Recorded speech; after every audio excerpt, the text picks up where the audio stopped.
this is 100k zone. In theory, the drivers have to be a minimum 1.5 metres away from me.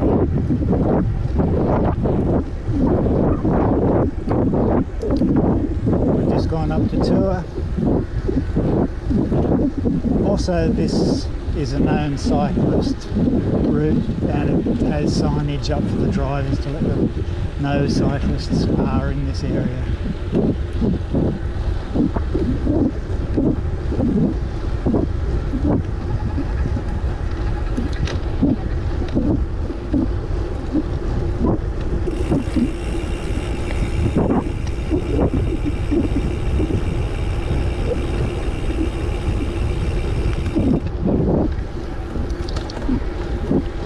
And we're now up to active.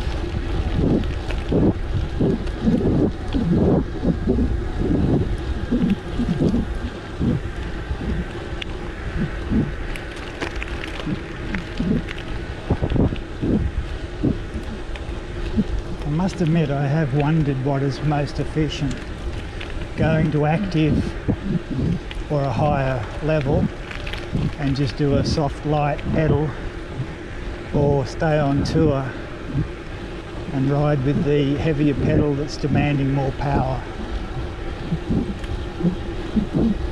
We can't even do mathematical calculations because Shimano and Giant refuse to give us any information about what the power assist is in regard to percentage of effort that I put on the torque sensor.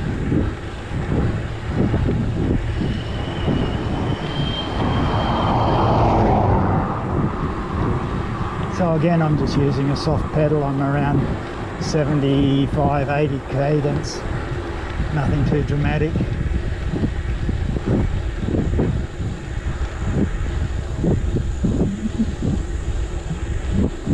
And that little blip to the left, we will take that. It just goes up to a dead end, if I remember correctly. I haven't been up there for years.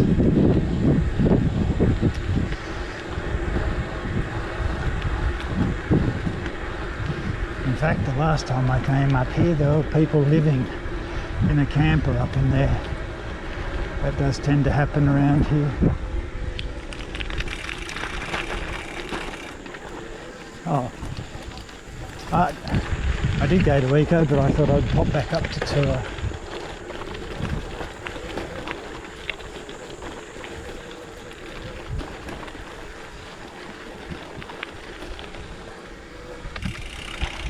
Slow through the mud so I don't throw crap all over my back, even though I have the fender.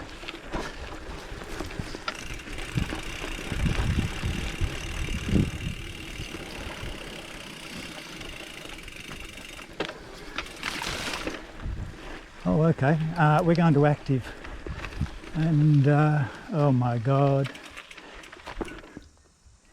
Rightio, I'll get past here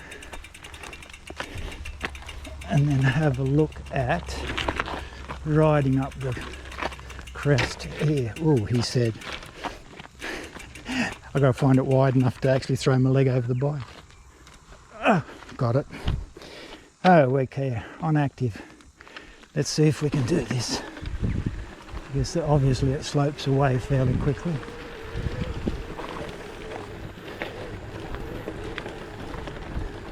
Oh, tree root.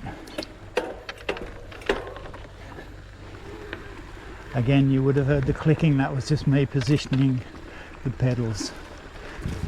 A couple of weeks ago I didn't do that and I dropped a pedal at speed into a tree root. Needless to say, there's nothing quite like having a bell ringer where you land on your head.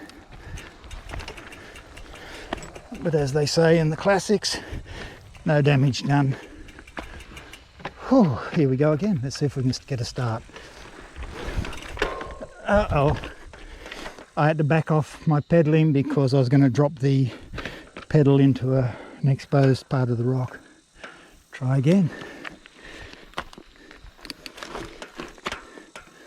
You know what? Let's go up to the next power level. So we're on 5, which is sport.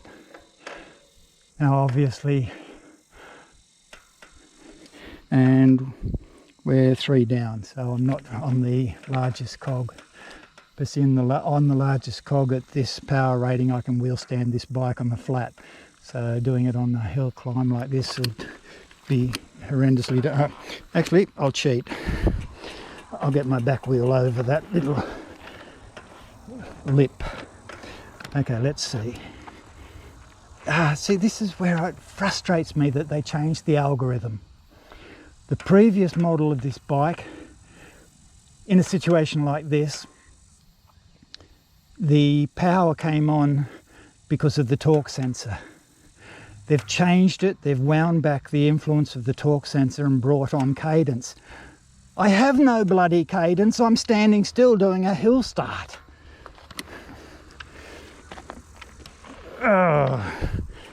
He said, struggling. Rightio, again I'm cheating, I've got my foot on a tree root so that I can get it up to the pedal quicker. Right, let's try it.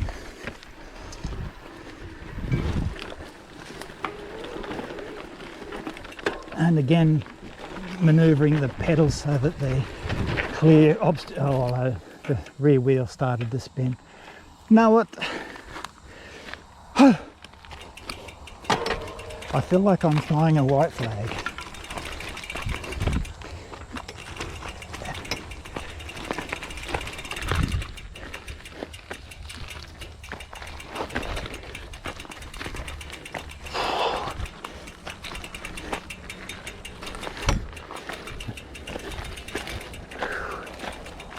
Oh, all this, folks, for that and that, although we will come up here and check out the view.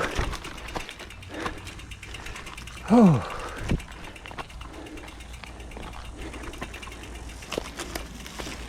There you go. Beyond that horizon is the Pacific Ocean, and that's all sand dunes too. Oh my gosh. Oh. Now, am I brave or stupid, or will I just walk the bike down and save doing damage to myself?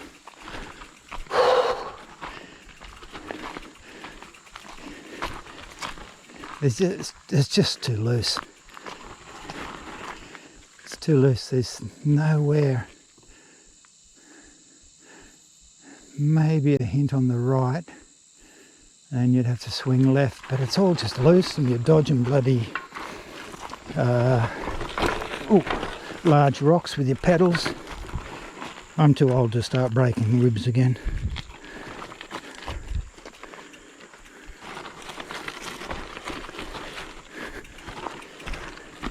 Oh, okay. I didn't see that lip. I would have ridden over that if I'd tried to ride it, and that wouldn't have been good. Oh, he said. Right, I think we can see if we can brave this, although if I lose balance there's nothing within cooey for my feet to keep me upright. So, gee, I wonder if this is why I wore my first set of brake pads out.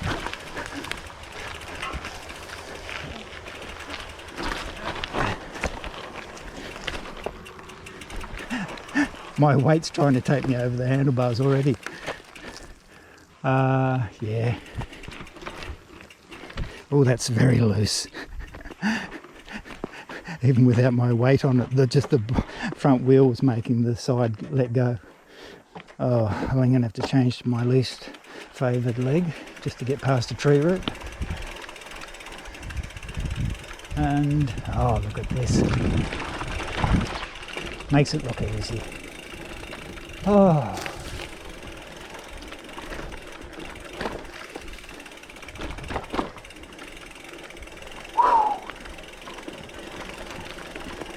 I'm sweating the proverbial. Mind you, I think we're up around 80% humidity and there's not much breeze yet. And we'll drop down into this. Oh, through a web. Holy moly. Oh yeah, oh I just noticed I've got plenty of power, so let's drop back to, we're on tour, and I also noticed I got huge drops of sweat over the GPS, so I wasn't lying when I told you I was sweating. Okay.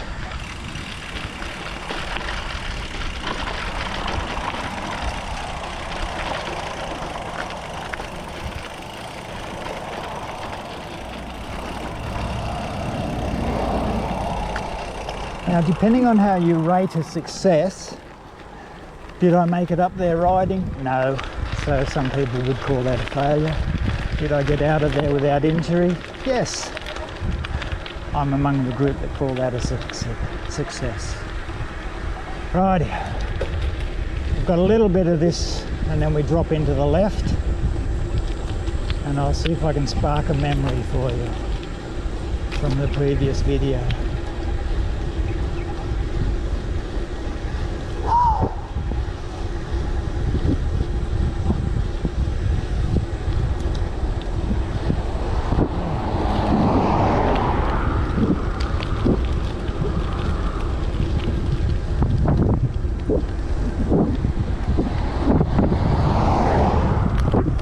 So this area is called East Mullen.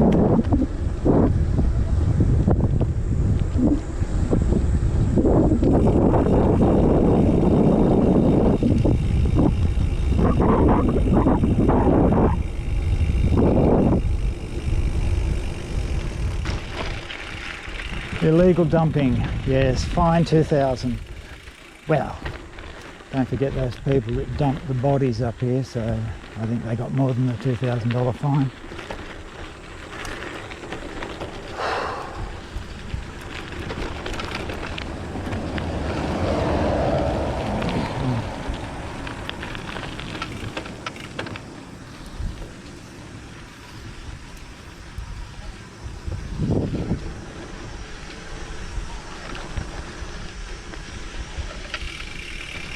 So this is the Mullen car park for the Cooloola Wilderness Trail.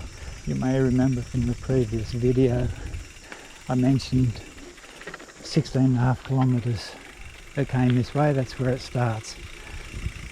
Oh, right, let's go this way. So, National Park left, Pine Forest to the right.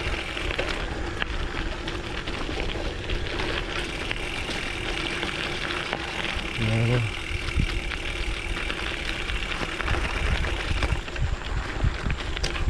Still on tour.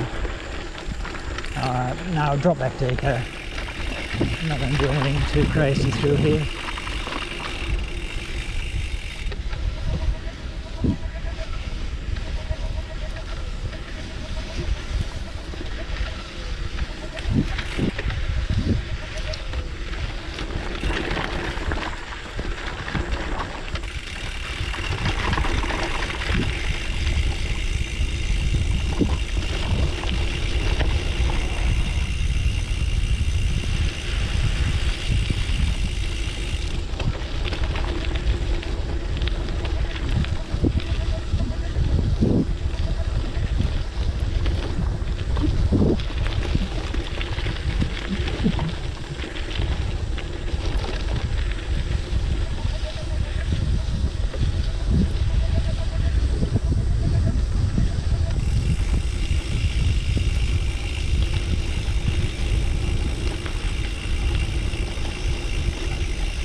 As you can see, plenty of tree roots, drops, places to catch your pedals or just make a mistake.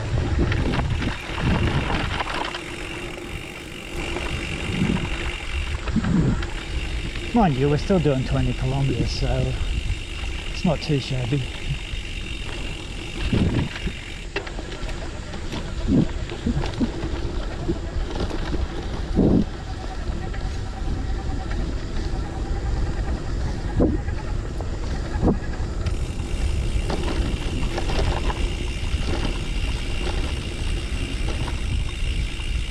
Oh, softish sand. Still, I got through that on eco. Usually for that I'd go back to tour. You've just got that extra kick.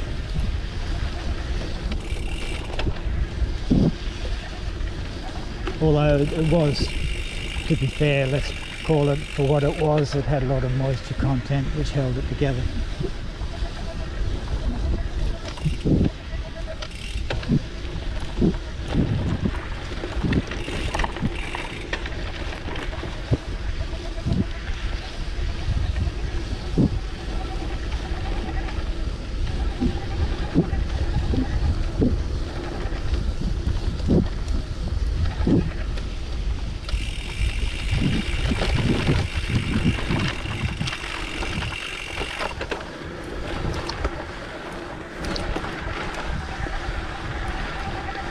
Just go to tour. This is sloping away, so it's all marbly type surface sloping away to our left, so again it could give way. But again, I can see a reasonable amount of moisture. Whoop, back wheel slid a little bit, but again I'm only doing 14-15 k's. So tumble at that speed you can manage.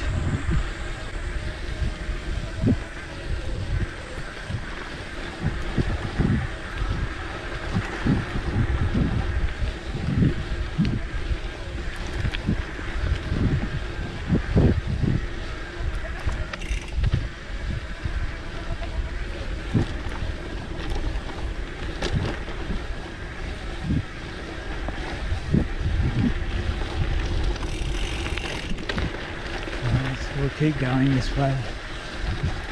Sort of 20 metres to my right is a main road that skirts around the edge of the pine forest. Back to eco.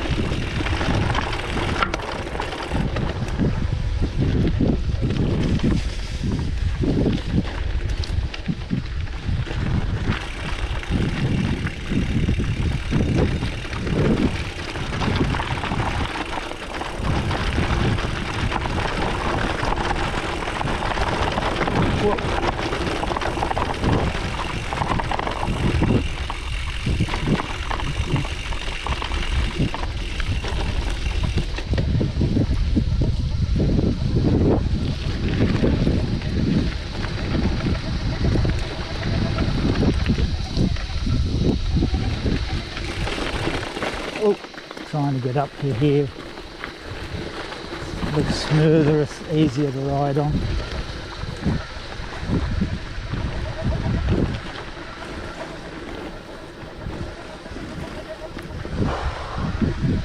Gotta admit though, it's a long time since I've caught up with an emu. I do like them. They can do some of the craziest things.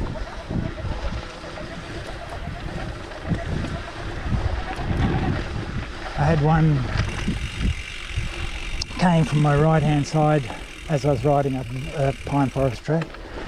Came from my right hand side, ran straight past in front of me, went off to a bit of a cleared area on the left, and there was one shrub, and this emu hid behind the shrub. Problem was it only had one bush high up where the head of the emu was. I could see everything except its head, so I'm assuming because it couldn't see me it believed I didn't know it was there.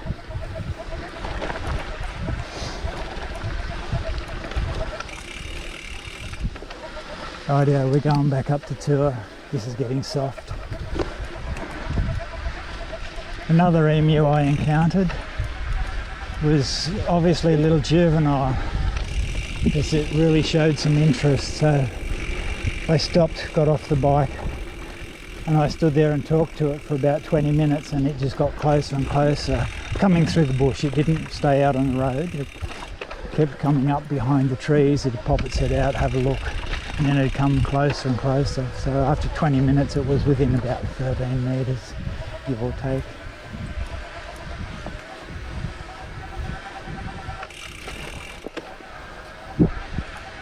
Again, the moisture content in the sand, although it's still soft.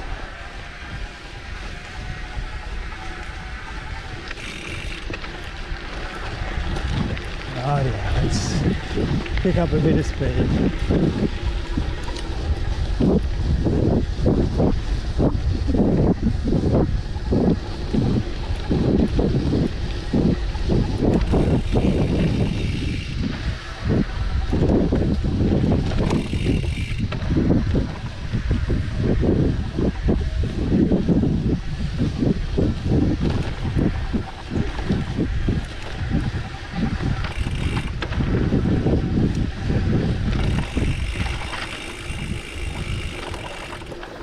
So there seems to be a lot of traffic through here. I thought they'd finished logging this area.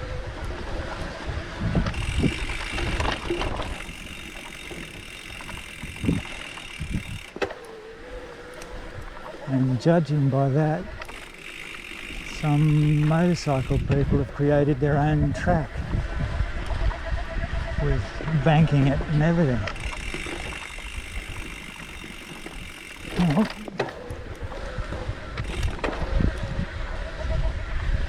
Keep the noise away from all the people in town, so that's all right. Of course, the problem is bikes and driver riders have to be licensed up here. So if they're bringing kids up to ride it, that could create a few issues if they're caught.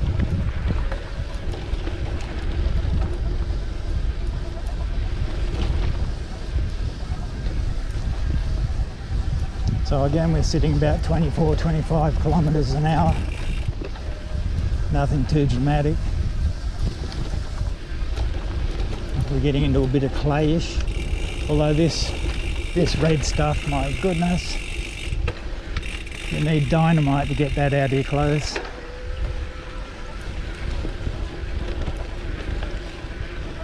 In fact, I have one of these high-vis shirts that I use specifically for the wet, muddy days because it's already beyond saving, so rather than destroy other shirts.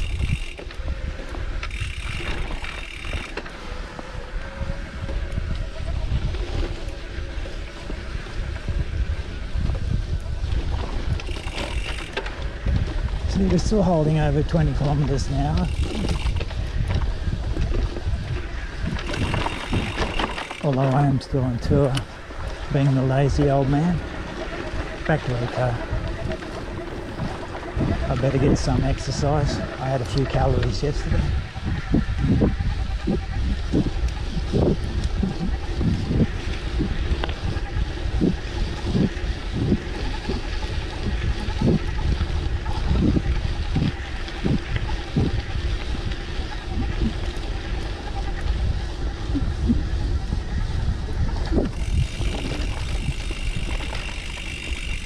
I assume I've been recording for a long time. That shall do. And we'll see if the editing suite throws a few snippets of other bits in where it shouldn't this time. Catch ya.